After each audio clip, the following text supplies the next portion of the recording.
Estimados amigos de ESPN Knockout, un saludo muy grande para todos ustedes en esta semana que está llena de pálpitos, de especulaciones, de predicciones y de estudios, si se pueden llamar así, sobre lo que va a pasar el sábado cuando se enfrenten el Canelo Álvarez y Terence Crawford. Pelea intrigante, sumamente atractiva, millonaria y que por supuesto seguramente luego del combate generará seguramente también polémica y discusión más allá de lo que pase en el ring. Uno de los temas fundamentales de esta pelea, me parece a mí, tiene que ver, no estoy inventando ni descubriendo nada, el tema del quilaje. Canelo es un supermediano y Terence Crawford, que viene de la categoría de los ligeros, es campeón de los super welters. O sea que hay casi, así hablando nada más que del punto de vista reglamentario, unos 5 kilos de diferencia entre ambos. Normalmente la historia del boxeo registra que el boxeador más grande le gana al más chico, más allá de la capacidad de cada uno, por una cuestión de formación física, de consistencia, de pegada. Esto lo sabemos todos. El asunto es ver cómo ese boxeador teóricamente más chico, o en la práctica más chico, en este caso Terence Crawford, logra compensar con velocidad, con movimiento, con un muy buen boxeo como lo tiene Crawford, la potencia y el oficio del Canelo Álvarez. La historia registra muchos casos, y algunos seguramente no quedaron registrados en ninguna parte, en donde generalmente se puede decir que el más grande le gana al más chico. No siempre ha sido así. Yo estuve recordando y recortando y anotando algunos ejemplos, teniendo en cuenta que en algunas peleas, como la que voy a mencionar, por ejemplo, ahora, el pesaje era el día de la pelea, con lo cual las especulaciones de rehidratación y demás no eran tan sencillas. Carlos Monzón le gana a Mantequilla Nápoles defendiendo su título de los pesos medianos en París y le gana después de darle una tremenda paliza hasta que Angelo Dandy decidió detener el combate. En la balanza, Monzón registró 160 libras, o sea, 72 kilos, 570 gramos. Mantequilla 153, o sea, 69,400. Eso fue a la mañana.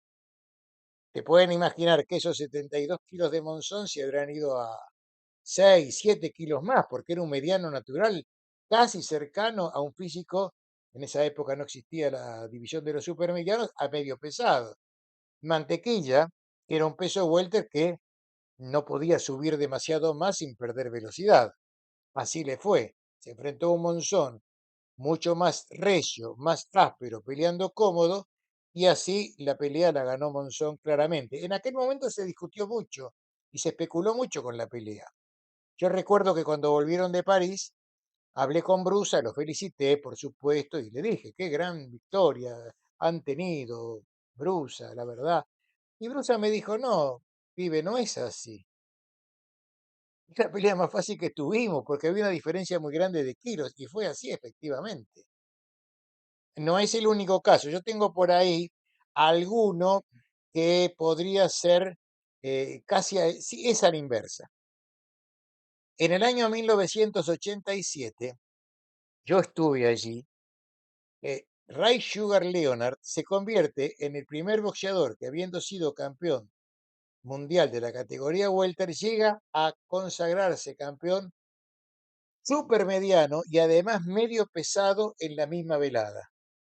Ustedes seguramente se acuerdan del canadiense Donny Lalonde, a quien Leonard le gana por nocaut técnico después de una tremenda golpiza, no sin antes haber estado por el suelo.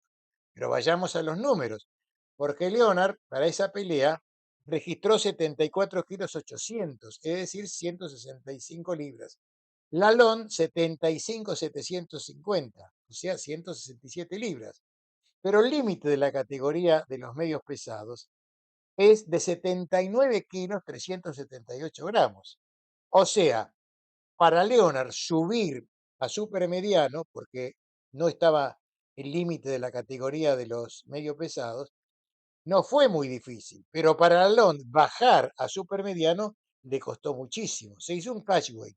Entonces, la pelea, aunque fue válida por el título supermediano del Consejo, primer campeón supermediano del Consejo, y medio pesado, la ventaja era para Leonard, que a pesar de haber caído, luego se enfrentó en los rounds siguientes, fue en el 11, a un Lalonde visiblemente mermado en su fuerza porque había tenido que bajar muchos pesos. Bueno, hablemos del Canelo. A ver, el Canelo pelea con Amir Khan y los dos dan 155 libras. Pero todos sabíamos, creo que ustedes también, que el Canelo en peso mediano estaba defendiendo su corona del Consejo, era mucho más que Amir Khan, que había sido peso welter y que entre otras cosas había recibido un tremendo castigo frente a Marcos el Chino Maidana. Resultado, el más grande, el Canelo, terminó ganándole fácilmente a Amir Khan. Ustedes dirán, bueno, pero está la pelea de Bigol. Bueno, no siempre es lo mismo. Lo cierto del caso es que los dos dieron el mismo peso, 78,939, y ganó Bivol, que físicamente, obviamente, con una gran estrategia, lo complicó al Canelo y terminó ganándole por punto.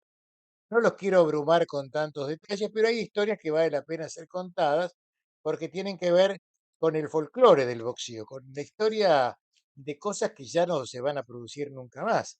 Jack Johnson era campeón del mundo de los pesos completos y con 93 kilos 400 enfrentó a Stanley Ketchel, que era peso mediano, que dio 77-100, 16 kilos de diferencia.